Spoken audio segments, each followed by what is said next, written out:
GR ఇవేటంతో మాట్లాడుకొని పెట్టలేమా? ఎట్లా fail అవుతుంది? మన గ్రూప్ 1 ఎందుకు ఫెయిల్ అవుతుంది? 10th క్లాస్ పరీక్షల పేపర్ ఎందుకు లీక్ అవుతుంది? ఆ ఫెయిల్యూర్ వల్ల ఇప్పుడు ఏమైంది? ఇవాళ రేపు ఉన్న ఫాస్ట్ జనరేషన్లో ఎవ్రీ 7 years కొత్త జనరేషన్ వస్తుంది, 10 years లేదు ముందులాగా. అంటే తెలంగాణ రాష్ట్రం వచ్చినాక ఫస్ట్ 10 ఏళ్ళు, ఇప్పుడు ఈ కాంగ్రెస్ ప్రభుత్వంలో వచ్చిన 2.5 years చూసుకుంటే 2 generations ఉన్న పిల్లలు లాస్ అయినరు. మీ అందరికీ తెలుసు, ఒక్క గవర్నమెంట్ ఉద్యోగం కోసం 1,00,000 మంది రాస్తారు దానికి exam. At any point of time 30 to 40 lakh people Telangana యువకులు ఎగ్జామ్ ప్రిపరేషన్లే ఉంటారు. మరి వాళ్ళందరిది లాస్ట్ ఆపర్చునిటీ కాస్ట్ కాదా? వాళ్ళ జీవితంలో వాళ్ళు కోల్పోయిన ఉద్యోగాలు, వాళ్ళు కోల్పోయిన అవకాశాలు, వాళ్ళ కుటుంబ సభ్యులు పడ్డ ఇబ్బందులు, ఆ లాస్ట్ ఆపర్చునిటీ కాస్ట్ అనేది ఖచ్చితంగా బీఆర్ఎస్ ఖాతాలోకే పోతుంది. కాబట్టి బీఆర్ఎస్ అధ్యక్షుడు కేసీఆర్ గారిని నేను విమర్శించిన తప్పితే నేను మా ఫాదర్ కేసీఆర్ గారిని విమర్శించలేదు. పొలిటికల్ లీడర్ కేసీఆర్ గారిని విమర్శించినాను, రేపు కూడా విమర్శిస్తాను. కవిత గారు, మధు ఆర్టీవీ శ్రీనివాస్ V6 అక్క, మీరు 25వ తారీఖు పార్టీ ప్రకటించినప్పుడు ఒక పేరు వచ్చింది, తెలంగాణ రాష్ట్ర సేన అని. సో ఈ మధ్య 2 రోజుల క్రితమేమో తెలంగాణ రక్షణ సేన అని ఉంది. సో కొంత కన్ఫ్యూజన్ ఉంది, ప్రజలకు ఒక క్లారిటీ ఇవ్వండి, ఎందుకు ఆ పేరు ముందుగా మీరు ప్రకటించాల్సి వచ్చింది? తెలంగాణ రక్షణ సేన అన్నది ఎన్నికల కమిషను మాకు ఇచ్చినటువంటి పేరు. ఆ లాయర్ గారితో మాట్లాడి వారి పర్మిషన్తోనే మేము కండువాలు కానీ పేర్లు కానీ అఫీషియల్గా వాడుకుంటూ ఉన్నాం. అయితే అంతకన్నా ముందు అనేక కుట్రలు జరిగినాయి. మేము అప్లై చేసిన పేర్లు కానీ ఇంకోటి కానీ రానియొద్దు అని అనేక కుట్రలు జరిగినాయి. కాబట్టి చాలా వ్యూహాత్మకంగా మేము అనేకమైన టాక్టిక్స్ పాల్గొంటూ వచ్చినాం, అనేకమైన టాక్టిక్స్ని చేసుకుంటూ వచ్చినాం.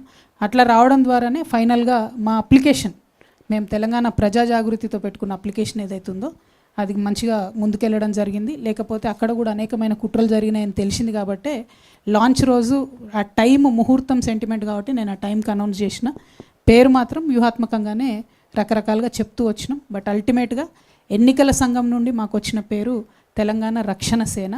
అంటే టీఆర్ఎస్ అనేది నిజంగా నాకే రాసి పెట్టున్నట్టుంది బ్రదర్. అది నేను 3rd choice పెట్టిన, ఫస్ట్ చాయిస్ పెట్టలేదు, 2nd choice పెట్టలేదు. 5 పేర్లు అడితే అందులో టీఆర్ఎస్ అనే పేరు వాళ్ళు వెతికి మరీ రక్షణ సేన ఇచ్చిండ్రు.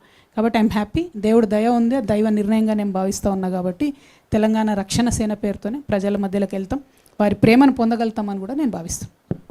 కవిత గారు, మధు అండి ఇక్కడ, మరి మధు ఆర్టీవీ నుంచి మీరు పార్టీ అనౌన్స్మెంట్ చేసినప్పటి నుంచి కొంత విమర్శలు బయట నుంచి అందరూ అన్ని పార్టీల నుంచి చేస్తూ ఉన్నారు. డైరెక్ట్గా రాష్ట్ర ముఖ్యమంత్రి రేవంత్ రెడ్డి స్టేట్మెంట్ చేసిరు, ఉన్న పార్టీకే దిక్కు లేదు, కొత్త పార్టీ వచ్చి ఏం చేస్తుంది, వాళ్ళ ఇంటి పంచాయతీ మాకు రుద్దొద్దు అనేటువంటి స్టేట్మెంటు. ధర్మపురి అరవింద్ ఏమో మొన్నటిదాకా పిట్టల ద్వారా, ఇప్పుడు పిట్టల ద్వారా సానని.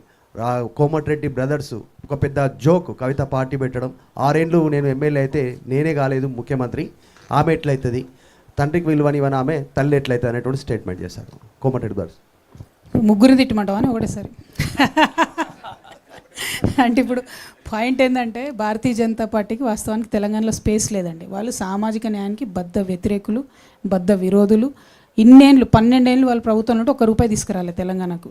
ఎవరైతే విమర్శ చేసిన అరవింద్ మా కర్మగాలి, మా నిజామాబాద్ ఎంపీ, ఆయనకి నేను మళ్ళీ చెప్తున్నా, మీరు బుద్ధి తెచ్చుకోండి బ్రదర్, కొంచెం ఇప్పటికన్నా ₹2 పట్టుకురండి, మన రాష్ట్రానికి తీసుకురండి. మీ ప్రధానమంత్రి గారు పోయినసారి ఎన్నికలలో పాలమూరుకు వచ్చి పాలమూరు రంగారెడ్డికి నేను ప్రత్యేక హోదా, నేషనల్ స్టేటస్ ఇస్తా అని చెప్పి అది పట్టుకరండి జరా. ఇప్పుడు 10వ తారీఖు మోడీ గారు వస్తున్నట్టున్నారు కదా, మరి తీసుకొని వస్తారా పాలమూరు రంగారెడ్డి, లేకపోతే 2-3 లక్షల కోట్లు మూట తీసుకొని వస్తారా? అట్లా తీసుకురండి. నన్ను తిడితే ఏమొస్తుంది బీజేపీ వాళ్ళకు చెప్పు? నేను చేసేది నా పని నేను చేసుకుంటూనే పోతా, తెలంగాణ ప్రజల దగ్గర నేను పోతా, ప్రజలు ఏది చేస్తే అది అల్టిమేట్గా అవుతుంది. ఇక కాంగ్రెస్ పార్టీలో వాళ్ళు జోక్ అనుకున్నా ఏమనుకున్నా ఇట్లా మస్తు అనుకుంటారు. ఒక ప్రయత్నం మొదలుపెట్టినప్పుడు చాలామంది డెమోక్రటిక్ సిస్టంలో కాన్స్టిట్యూషన్ని గౌరవించే వాళ్ళు చిన్న పార్టీ పెద్ద పార్టీ అని కాదు, పార్టీ ఉండడమే పవర్, ఒక పొలిటికల్ పార్టీగా ఉండడమే పవర్. అది పవర్లోకి వస్తుందా రాదా, ప్రతిపక్షంగా ఉంటుందా సెకండరీ. పార్టీ నడిపేటోళ్ళ సిన్సియారిటీని బట్టి ఆ పవర్ ఏందో తెలుస్తుంది మీకు. ఆ పవర్ ఏందో ఖచ్చితంగా ఇవ్వాలి. నన్ను జోక్ అన్న వాళ్ళకు కాలమే సమాధానం చెప్తుంది. పర్సనల్గా ఒక్కొక్కరికి నేను సమాధానం చెప్పాల్సిన అవసరం లేదు. కానీ బీజేపీ వాళ్ళకి మాత్రం నేను చెప్పేది ఏంటంటే 10వ తారీఖు మీ ప్రధానమంత్రి గారు వస్తున్నారు కాబట్టి కొంచెం నిధులు మోసుకురమ్మని చెప్పండి, కొంచెం పాలమూరు రంగారెడ్డికి స్టేటస్ ఇవ్వమని చెప్పండి, బీసీ బిల్లు పెండింగ్ ఉంది దాన్ని తీసుకురమ్మని చెప్పండి.